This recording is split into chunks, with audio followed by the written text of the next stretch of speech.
বাংলাদেশে কোটা সংস্কার আন্দোলনের প্রতি সংহতি জানিয়ে মালদ্বীপের থিনাধু আইল্যান্ডে বিক্ষোভ করা প্রবাসী বাংলাদেশিদের দ্রুত গ্রেফতার করে নির্বাসিত করা হবে বলে জানিয়েছেন দেশটির হোমল্যান্ড সিকিউরিটি অ্যান্ড টেকনোলজি মন্ত্রী আলী এহসান।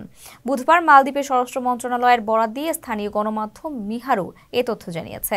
গত 19 জুলাই বাংলাদেশের শিক্ষার্থীদের আন্দোলনের প্রতি সংহতি জানিয়ে আইল্যান্ডটিতে বসবাসরত প্রবাসী বাংলাদেশিরা বিক্ষোভে অংশ নেন। এ বিষয়ে মালদ্বীপের স্বরাষ্ট্রমন্ত্রী বলেন, ভিনদেশি নাগরিকরা মালদ্বীপে এসে রাজনৈতিক কর্মকাণ্ড করতে পারেন না। এটা দেশের ভিসা আইনের লঙ্ঘন। এর আগে সংযুক্ত আরব আমিরাতে বিক্ষোভ করার দায়ে যাবজ্জীবন কারাদণ্ড সহ 57 বাংলাদেশিকে দীর্ঘমেয়াদে সাজা দিয়েছেন দেশটির আদালত। সৌদিতেও একই কারণে বেশ কয়েকজনের সাজা হয়েছে। পরে সব প্রবাসীদের সার্বিক নিরাপত্তা ও মঙ্গলের কথা চিন্তা করে দেশের ইস্যু নিয়ে প্রবাসী বিক্ষোভ না করার আহ্বান জানায় বিভিন্ন দেশের বাংলাদেশ মিশন ও দূতাবাস।